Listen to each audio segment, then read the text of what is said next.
ఆ ఆ ఆ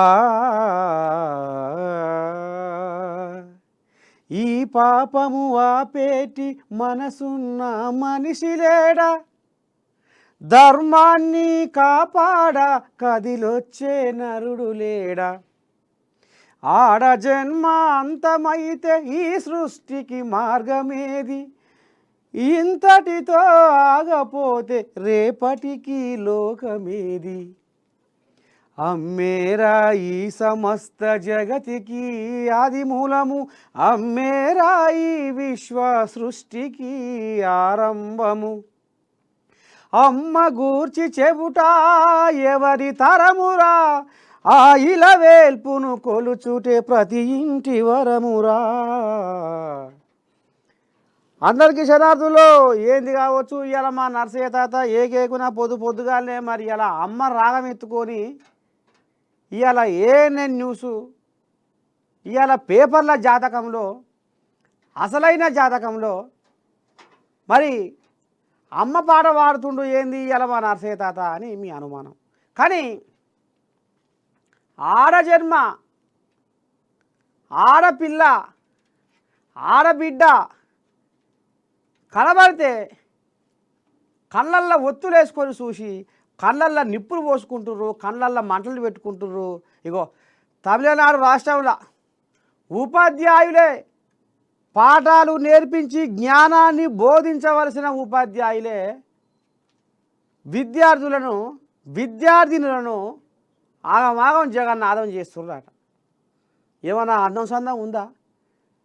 చదువు చెప్పాల్సిన చదువు పంతులే గీ దారుణానికి దిగబడితే ఎక్కడ మరి ఇంకా ఆడబిడ్డకు రక్షణ? గందుకనే జర్రా అందరూ కాదు, కొంతమంది సిగ్గు లజ్జ లేనోళ్ళు ఈ సమాజంలో ఎందుకు బతుర్రో అనిపిస్తుంది. విద్యాబుద్ధులు నేర్పించవలసిన చదువు పంతులే ఆడిబోరగాల మీద అత్యాచారానికి పాల్పడుతుర్రు అంటే అసలు ఎక్కడ ఉన్నాం మనం అనేది కొంత గుండెలో కొంచెం బాధ అనిపించి ఈ రాగం ఎత్తుకున్నా. చలో ఇక మరి పోదాం. పేపర్ల జాతకం, ఏఎన్ఎన్ పేపర్ల జాతకం. ఈ పేపర్ల జాతకంలో అసలైన జాతకం ఏందో ఇవాళ మీ నర్సయ్య తాత మీకు ఇనసొంపుగా వినిపిస్తాడు. చూస్తూనే ఉండుర్రి మన ఏఎన్ఎన్ న్యూస్. చలో ఇక పోతే ఏమున్నది అలా కథ, ఏం సంగతి? మహా వచ్చింది. ఈ మహా తీసుకుంటే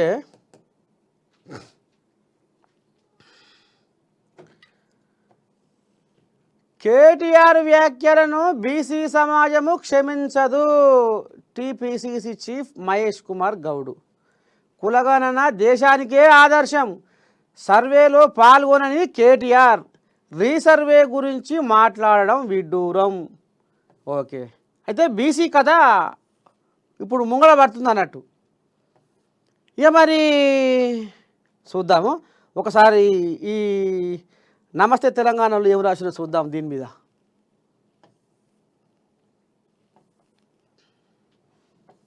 ఎందుకంటే ఈ బీసీల కథ అమ్మని దండం పెడితే కోయాకలు బాగానే పెట్టినాయి కథ. అయితే రీసర్వే చేయాల్సిందే. ఇప్పుడు మహాపత్రికలో ఏమొచ్చింది? మళ్ళా కులగణన చేయాలి, రీసర్వే చేయాలి అని అంటందుకు మీకు నోరెట్టేస్తుందని పీసీసీ పెబ్బ మహేష్ కుమార్ అనుకొచ్చాడు. అయితే ఇలా నమస్తే తెలంగాణ కూడా రీసర్వే చేయాల్సిందే. బీసీ జనాభాను 5.5% తక్కువగా చూపించి కాంగ్రెసు దగా చేస్తుంది అని ఈ కోయాగా ఎగిరెగిరి పడుతుంది. ఏది ఈ ఆయమన్న కోయాగా. సరే, ఇప్పుడు ఒక మాట ఏంటంటే మరి బీసీల మీద ప్రేమ ఉన్నోళ్ళే, బీసీలు అంటే ఇట్లా అమురుకోవాలి. మరి అంత ప్రేమ ఒలకబోస్తున్న బీఆర్ఎస్ నేతలకు మరి ఇంతవరకు దాకా ఎందుకు సోయలేదు? దేని మీద? బీసీ అనే ఈ కులగణన మీద ఎందుకు లేదు? ఒక్కనాడు ఆ బార్బూరు బచ్చన్నపేట అని సమగ్ర కుటుంబ సర్వే పెట్టి చేతులు దులుపుకున్నారు. మరి ఆ లెక్క ఎందుకు బయట పెట్టలేదు అనేది ఇప్పుడు కాంగ్రెస్ వల్ల ఆపోచన. ఇక పోతే ఇక నిన్ని అలా వీళ్ళు బీసీల రాగం ఎత్తుకొని బ్రహ్మాండంగా ఉరుకులో పెడుతుర్రు. అంటే బీసీలు చేతగానోళ్ళ, బీసీలకు ఏం చేసుకోవాలనో వాళ్ళ హక్కులను ఎట్లా సాధించుకోవాలనో అంటే అంత తెలివితక్కువల్ల బీసీలు. బీసీలకు ఇప్పుడు వీళ్ళు వంత మారేది ఎక్కడిది అనేది సోషల్ మీడియాలో రచ్చ రచ్చ అవుతుంది. ఇక మరి వీళ్ళ శైలి కూడా కవితమ్మ జైల్లో ఉన్నప్పుడు ఈ తమిళనాడు ఆయా రాష్ట్రాలల్లో ఈ బీసీ ఏదైతే ఈ బీసీ రిజర్వేషన్ల గురించి అధ్యయనం జరుగుతుందో అప్పుడు మన తెలంగాణకు వెళ్ళే బీఆర్ఎస్ పార్టీ బీసీ నేతలు పోయిర్రాట. అక్కడ ఏం జరుగుతుంది, ఆ రిజర్వేషన్ల కథ ఏంది, ఆ కథ మతలు ఏంది అరుచుకోద్దామని పోయిర్రాట. మరి మరి పోయినోళ్ళ ఆ నోరు నొక్కి పోయినోళ్ళ ఆ బీసీ నేతల నోరు నొక్కి ఇలా బీఆర్ఎస్ కోల్యాగలు ఈ కోల్యాగలు లెంకలేసేది ఎక్కడిది అనేది కూడా సోషల్ మీడియాలో రచ్చ రచ్చ అవుతుంది.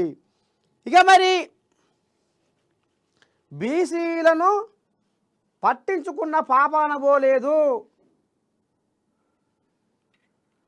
11 ఏళ్ల సంది రాజ్యం ఏలుతున్న మోడీ కూడా ఒక్కనాడు బీసీలను పట్టించుకోలేదు. బీసీలకు ఏం ఉద్ధారకం చేసిండు అనేది ఇవాళ కాంగ్రెస్ వాళ్ళు ఓ దిక్కుంగా మంట పెట్టుకుంటారు. మరి కేసీరామయ్య 10 ఏళ్ల రాజ్యంలో 34% శాతాన్ని కుదించి 22కు గుంజుకొచ్చి మళ్ళీ ఇవాళ ఫామ్ హౌస్లో కూర్చొని ఇవాళ కొడుకుని ఓ దిక్కు, బిడ్డను ఓ దిక్కు, అల్లుని ఓ దిక్కు ఇవాళ బీసీల రాగం ఎత్తుకునుడేంది? బీసీలకు మోసం చేసింది ఎవరు అనేది కాంగ్రెస్ కోజాగలు శంగడం వింగడం ఎగురుతున్నాయి. ఇక మీరు చేసిందంటే తప్పుల తడక, అది ఒక సిత్తు కాగితం. 22 లక్షల మంది లేనట్టుగా మీరు చూపించిర్రు. మేము ఆయన సమగ్ర కుటుంబ సర్వే చేసి బ్రహ్మాండంగా వదిలిపెట్టినాం, లెక్క బయట పెట్టినాం, ఆధారాలు చూపించినాం. మరి మీరు ఇంత ప్రేమగల్లోళ్ళు అయితే అది సరే, బీఆర్ఎస్ వాళ్ళు అట్లా అంటుర్రు. మరి ఇప్పుడు కాంగ్రెస్ వాళ్ళది లెక్క తప్పుల తడక అంటుర్రు. మరి బీసీ అంటే మీకు ప్రేమే ఉంది. మరి బీసీ కులగణనలో అధికారులు వచ్చి లెక్కలు చేస్తుంటే, సర్వే చేస్తుంటే మరి ఎందుకు మీరు సహకరించలేదు? బీసీల లెక్క వేలాలే, బీసీలకు న్యాయం జరగాలి అనే మీ కడుపులలో ఆంబాయం ఉంటే మరి మీరు ఎందుకు లెక్కలకు సహకరించలేదు? సర్వేకు ఎందుకు సహకరించలేదు? మీరు మీ కుటుంబ సభ్యులు అనేది కూడా ఇక్కడ కాంగ్రెస్ వాళ్ళు ప్రశ్నల మీద ప్రశ్నలు వేస్తుర్రులా. మొత్తానికి కామారెడ్డి డిక్లరేషన్కు తూట్లు పొడుస్తుర్రు అనేది బీఆర్ఎస్ వాళ్ళ వాదన. సమగ్ర సర్వేలో 2014లో చేపట్టిన సమగ్ర సర్వేలో మీ వ్యవస్థ సత్యనాశ అవుతుంది, సత్యనాశ అయ్యింది. బీసీలను అడుగున దొక్కిరు. బీసీల గురించి మాట్లాడే అర్హత మీకు లేదు. ఇవాళ మేము అసెంబ్లీలో ఇవాళ షెడ్డో పటో చర్చ జరుపుకొని కేంద్రానికి పంపినాం. రేపో మాపో అది చట్టబద్ధత కూడా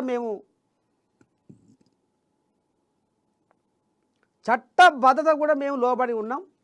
ఖచ్చితంగా ఇది అయ్యి తీరుతుంది. 42% రిజర్వేషన్ బీసీలకు కల్పిస్తాం. రాబోయే రోజుల్లో స్థానిక సంస్థల ఎలక్షన్లలో బీసీలు మాకే అండదండగా ఉంటారు అనేది ఇప్పుడు కాంగ్రెస్ వాళ్ళ వాదన. సరే, ఇక ఈ బీసీల కథ ఇట్లా ఉంది. ఇక పోతే ఏముంది,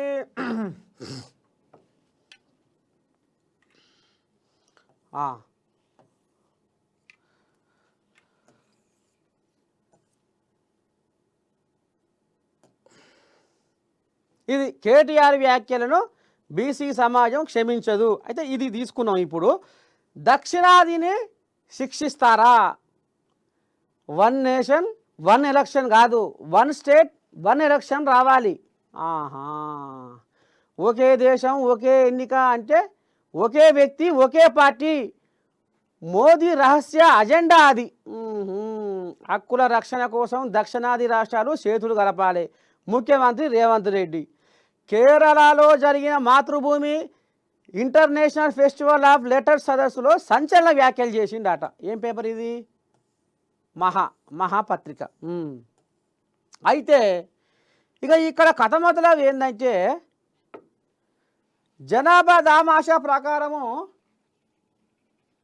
ఇక ఇప్పుడు నింద్యాల ఈ మాట బట్టి ఏమర్థమవుతుందంటే ఒకే దేశం ఒకే ఎన్నిక అంటే ఒకే వ్యక్తి ఒకే పార్టీ. మోదీ రహస్య ఎజెండా అది అంటే జనాభా దామాషా ప్రకారం ఇప్పుడు దక్షిణాది రాష్ట్రాల మీద మోడీ కనువెట్టి పార్లమెంటు నియోజకవర్గాలను కొత్తగా పునర్విభజన చేయాలనే దాని మీద మరి కొంచెం అంత సోయిడు తిప్పిండు. కాబట్టి ఒకవేళ ఇది తిప్పితే మనకు అన్యాయమే, దక్షిణాది రాష్ట్రాలకు అన్యాయమే అనేది ఒక్కటి మాత్రం ఈయన తెర మీదకి తీసుకొస్తున్న ముచ్చట. ఎవరు? ముఖ్యమంత్రి రేవంత్ రెడ్డి. ఆ రకంగా వస్తే మనకు రేపు నష్టం జరిగే ప్రమాదం ఉందనేది పెదవంశి తీసుకొస్తున్న ముచ్చట.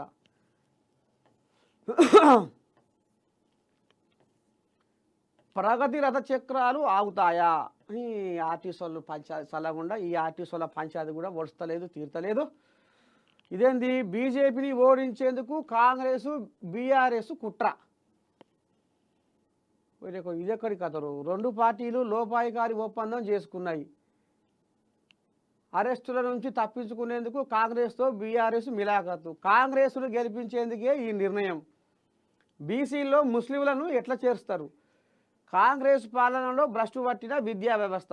అర్బన్ నక్సల్స్ చేతిలో విద్యా వ్యవస్థ బందీ. ఇచ్చిన హామీలను అమలు చేయని కాంగ్రెస్ను నిలదీయండి. కేంద్ర మంత్రి బండి సంజయ్. బీజేపీని ఓడించేందుకు కాంగ్రెసు బీఆర్ఎస్ల కుట్ర. ఇక మరి ఇది ఎట్టట సంగతి? ఏంది? ఏం కథ? మరి ఇప్పుడు ఎవరితో పోరాడుతున్నారు అనేది చూద్దాము, ముందు చూద్దాము. కేటీఆర్ వ్యాఖ్యలను బీసీ సమాజం క్షమించదు.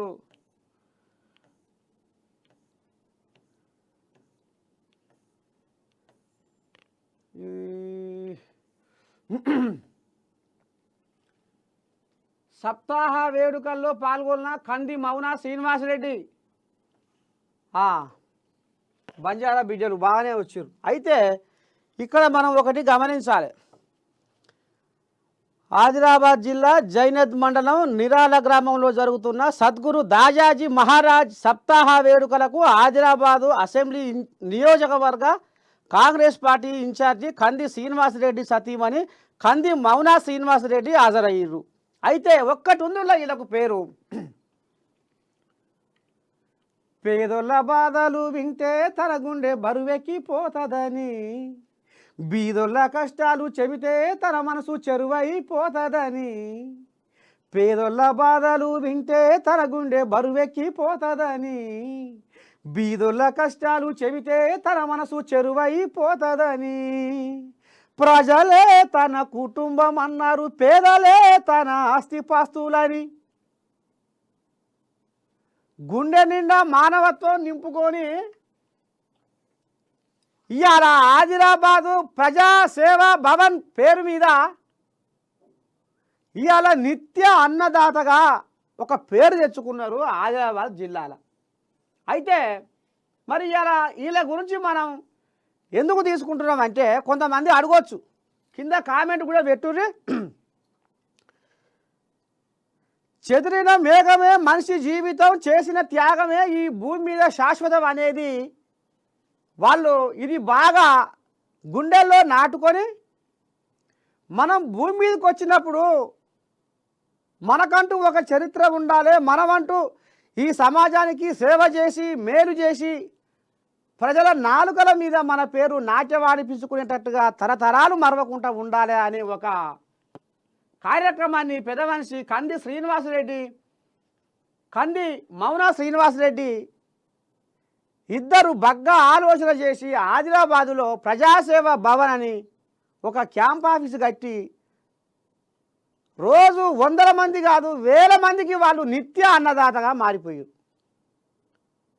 ఇవాళ అభాగ్యులు, అనాథలు, అన్నార్తులు ఎంతోమంది ఇవాళ ఆ చుట్టుపక్కల పరిధిలో ఉన్నటువంటి ఎంతోమంది ఆకలితో సావకూడదు, ఆకలితో అలమటించకూడదు అని కంకణం కట్టుకొని ఇవాళ వీళ్ళు బ్రహ్మాండంగా ముందుకు దూసుకుపోతూ మరి ఇటువంటి చిన్న చిన్న కార్యక్రమాలకు కూడా హాజరవుతూ పేదోళ్లకు మేమున్నాము భరోసాగా అనుకుంటూ ఇవాళ వాళ్ళు మరి ఆదిలాబాద్లో బ్రహ్మాండంగా ముందుకు పోతుంది వీళ్ళ కార్యక్రమాలు. ఇవాళ జనాల నాలుకల మీద వీళ్ళ పేరు నాట్యం ఆడుతుందని చెప్పుకోవచ్చు. ఇక మరి ఈయన దేని మీద కొట్లాడుతుండో అసలు ఏంది ఏం కథ, మరి ఈ రకంగా సేవలు చేసుకుంటాం. మొన్న ఆదిలాబాద్ నుంచి ఎమ్మెల్యేగా కూడా పోటీ చేసిండు కంది శ్రీనివాసరెడ్డి. మరి గతంలో జరిగిందేంది, రేపు నేను వస్తే మీకు ఏం చేయదలుచుకున్నా, నేను ఏమి ఆశించకుండా ఎన్నో సేవా కార్యక్రమాలు చేస్తున్నా మీకోసం, ప్రజలే నా ఊపిరి, ప్రజలే నా ఆస్తిపాస్తులు, ప్రజలే నా కుటుంబం అనుకుంటా నేను జనాల్లోకి వస్తున్నా, మీకోసం ముందడుగేసిన, మీకోసమే బతుకుతున్నా అని మరి కంది శ్రీనన్న బాగానే తల్లాడుతుంటే మరి జనాలకు మరి ఎట్లా గోల్మాలైందో ఏం కథో కానీ పాయల్ శంకర్కు పట్టం కట్టారు. మరి పాయల్ శంకర్ జనాలను ఉద్ధరించాలి కదా, నియోజకవర్గాన్ని అభివృద్ధి చేయాలి కదా. ఇప్పటికి కూడా కంది శ్రీనివాసరెడ్డి, కంది మౌనా శ్రీనివాసరెడ్డి అయ్యో ఈ జనాలు మమ్మల్ని ఓడగొట్టిరి, ఇక మాతో ఏం పని, కేసీరావు కనుక నన్ను ఓడగొచ్చినాక నాకేం పని, నేను పోయి ఫామ్ హౌస్లో వండుకుంటా అని వీళ్ళు కంది మౌనా శ్రీనివాసరెడ్డి, కంది శ్రీనివాసరెడ్డి మాత్రము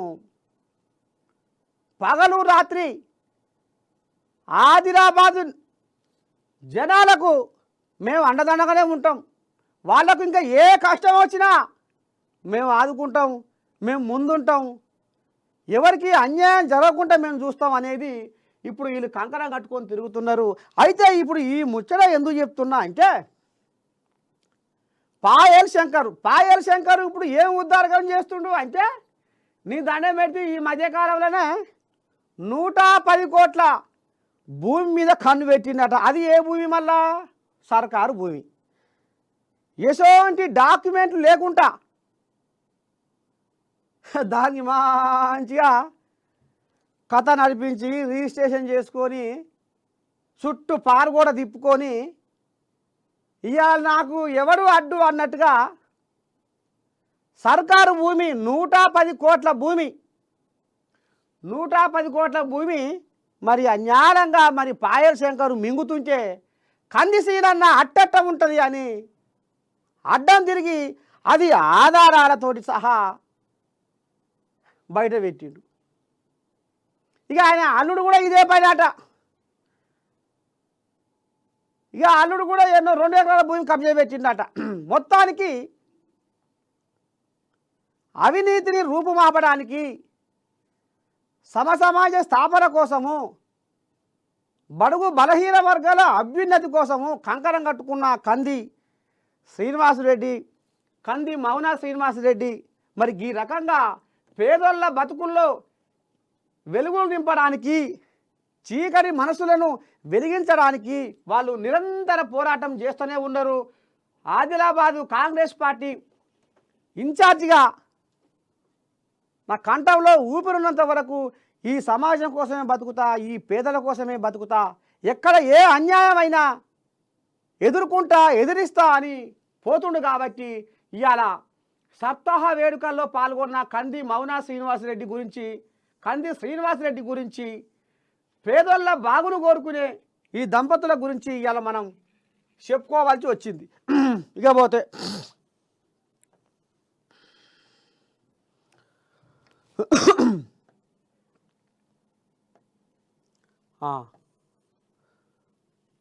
ఇదేంది, ఇది నమస్తే తెలంగాణ.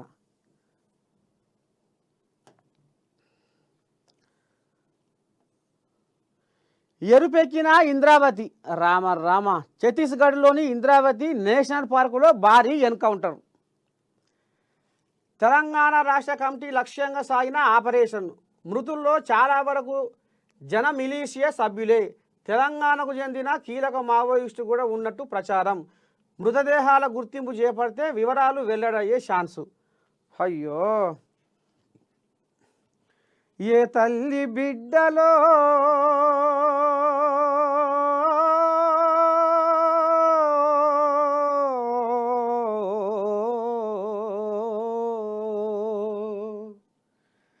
ఏ తల్లి బిడ్డలో భూతల్లి ఒడిలో నిదురాపోతున్నరా నిదురాపోతున్నరా. 31 మంది మావోయిస్టులు మృతి, 2 జవాన్లు మృతి. ఏం పంచాదులు ఈ, ఏం కొట్లాటలు ఈ, ఎవరి కోసము ఈ పంచాదులు, ఎవరి కోసము ఈ పోరాటము, ఎక్కడ అర్థం కాని పరిస్థితి. వాళ్ళు అడవులలో ఉండి ఆ రకంగా సంసారం చేసేదేంది, వీళ్ళు జవాన్లు వాళ్ళ మీద పడుడేంది, వాళ్ళు వీళ్ళ మీద పడుడేంది. అసలు ఏంది ఈ అరాచకము, ఏంది గందరగోళము. ఇంకా ఏడాది లోపల నక్సలిజాన్ని మొత్తం అంతు పట్టిస్తా అని ఇప్పుడు అమిత్ షా ఒకటే గగ్గోలు పెడుతుండు. అసలు ఏం నడుస్తుంది ఈ సమాజంలో? మనుషులు చంపుకునే కాలం వచ్చింది. ఎక్కడ పోతుంది ఈ సమాజం?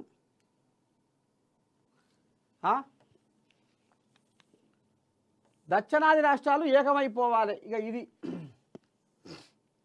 అమ్మ మళ్ళీ ఇళ్ళ కూడా వచ్చింది కదా పెద్ద మనిషి. బీసీ రిజర్వేషన్లపై బీఆర్ఎస్ చలో కామారెడ్డి. ఏమో అంటారు చూడు, 1000 ఎలుకలు తిన్న పిల్లి తీర్థయాత్రలకు తిరుగుడు మొదలుపెట్టిందట. అస్సలు మొత్తము మీరే ఉద్ధారకం చేయలేదు, మీరే చక్కగా చేయలేదు, మీరే 34% శాతాన్ని 22 గుంజుకొచ్చి బీసీలకు మీరు అన్యాయం చేసిర్రు.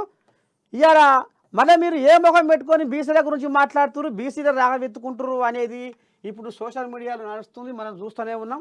చలో మళ్ళీ వీళ్ళు బీసీ రిజర్వేషన్లపై బీఆర్ఎస్ చలో కామారెడ్డి. మళ్ళీ కామారెడ్డి పోతాడట. ఎందుకంటే వీళ్ళు కాంగ్రెస్ వాళ్ళు కామారెడ్డిలో అప్పుడు డిక్లరేషన్ చేశా కదా. ఇది కథ.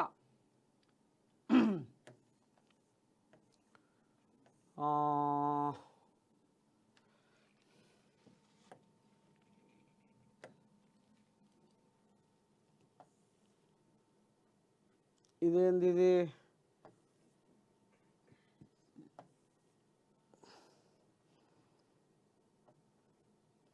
దద్దరిల్లిన ఛత్తీస్గఢ్. ఇది అదే. మణిపూర్ సీఎం బీరేన్ సింగ్ రాజీనామా. ఢిల్లీ పీఠంపై ఎవరో అమిత్ షాతో నడ్డా భేటీ. మోదీ విదేశీ పర్యటన ముగిశాకే ప్రమాణ వేడుక. ఇక చూసుకోవాలి కదా రాయబారం. ఇక ఆమె అతిశి కూడా ఇచ్చేసింది. రవాణా శాఖలో అవినీతి రై రై రై రై. కేంద్రం వివక్షపై దక్షిణాది ఏకమవ్వాలి. ఇంకేమున్నాయి ఆయమన్న వార్తలు? తిరుమల కల్తీ నెయ్యి కేసులో 4 అరెస్టుని. కల్తీ పాడైపోను గారా దేవుడా. తిరుమల శ్రీవారి లడ్డు ప్రసాదం తయారీ కోసం కల్తీ నెయ్యి సరఫరా చేశారనే ఫిర్యాదులపై నమోదైన కేసులో కీలక అడుగుబడింది. ఉత్తరాఖండ్ రాష్ట్రం రూర్కీలోని Bolebaba organic dairy private limited డైరెక్టర్లు విపిన్ జైన్, పొమిల్ జైన్ శ్రీకాళహస్తి సమీపంలోని పెనుబాకలో ఉన్న Shri Vaishnavi dairy private limited CEO Apoorva Chavda, Tamil Nadu రాష్ట్రం దిండిగల్లోని AR dairy MD doctor Raju రాజశేఖర్లను సిట్ అధికారులు ఆదివారం సాయంత్రం తిరుపతిలో అరెస్ట్ చేసిరట. అయిందా ఇలా కథ? ఇక గిసవంటి కల్తీ వ్యవహారం చేస్తే మరి ఏముంది? పప్పు కలితే, ఉప్పు కలితే, కారం కలితే, నీళ్లు కలితే, పాలు కలితే, పసుపు కలితే, అన్నీ కల్తీ ఆఖరికి వస్తాడ కల్లా దేవుళ్ళ లడ్డూలు కూడా మరి కల్తీ చేస్తానికి వీళ్ళు తయారయ్యారంటే ఇక మరి ఉండదా? అది పాపం చుట్టుకుంటూనే ఉంటుంది. ఇందిరమ్మ ఇళ్ళ ఫ్రీ గ్రౌండింగ్ సమావేశాలకు ఏర్పాటు.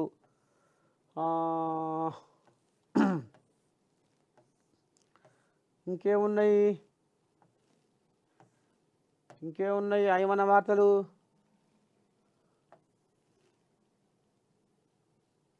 సాక్షి అయిపోయిందా?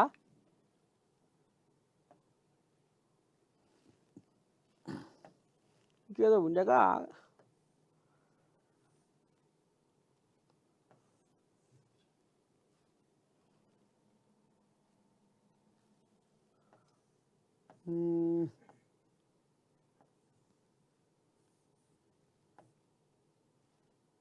ఇది సాక్షా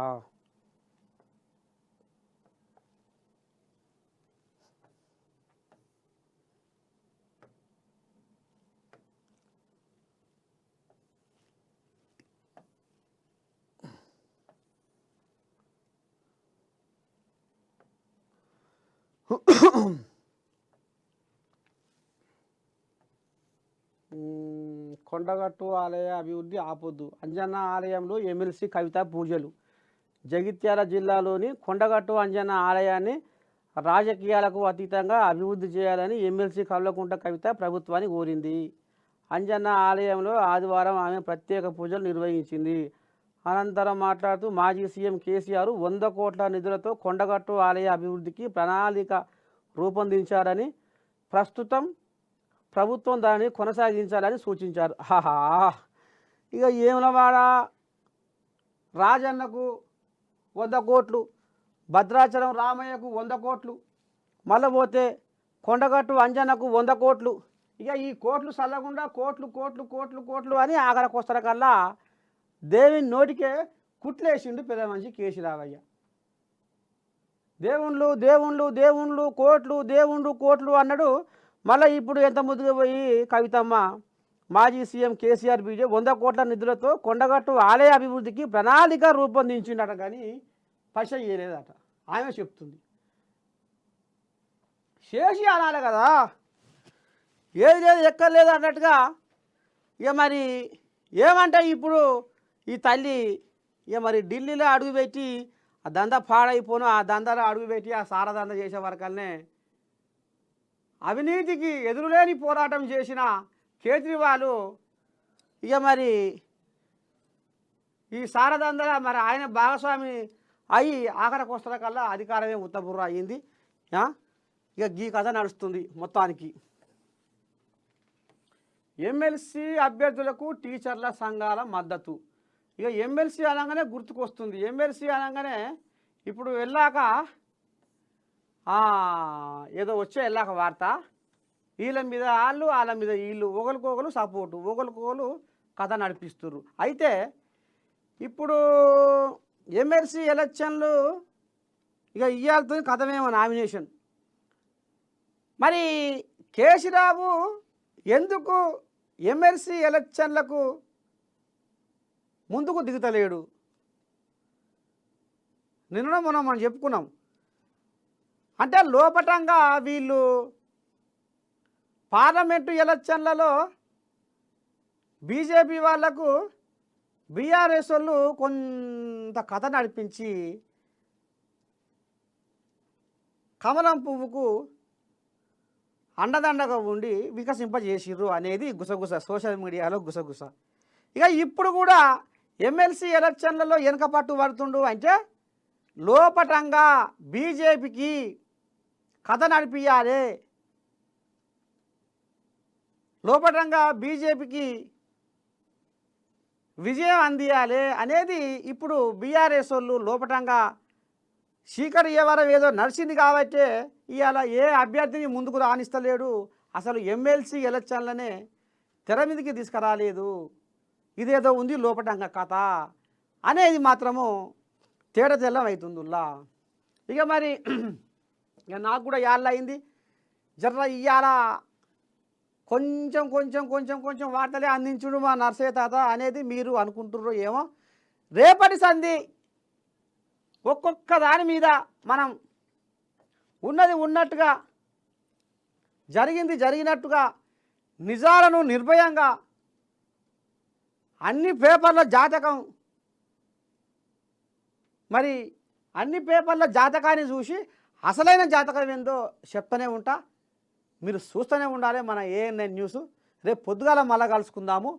ఎవరికి ఏ అనుమానం వచ్చినా మీరు నర్సయ్య తాత అసలైన జాతకంలో మీకు ఏ అభిప్రాయం కలిగినా కింద కామెంట్ బాక్స్లో పెట్టుర్రి.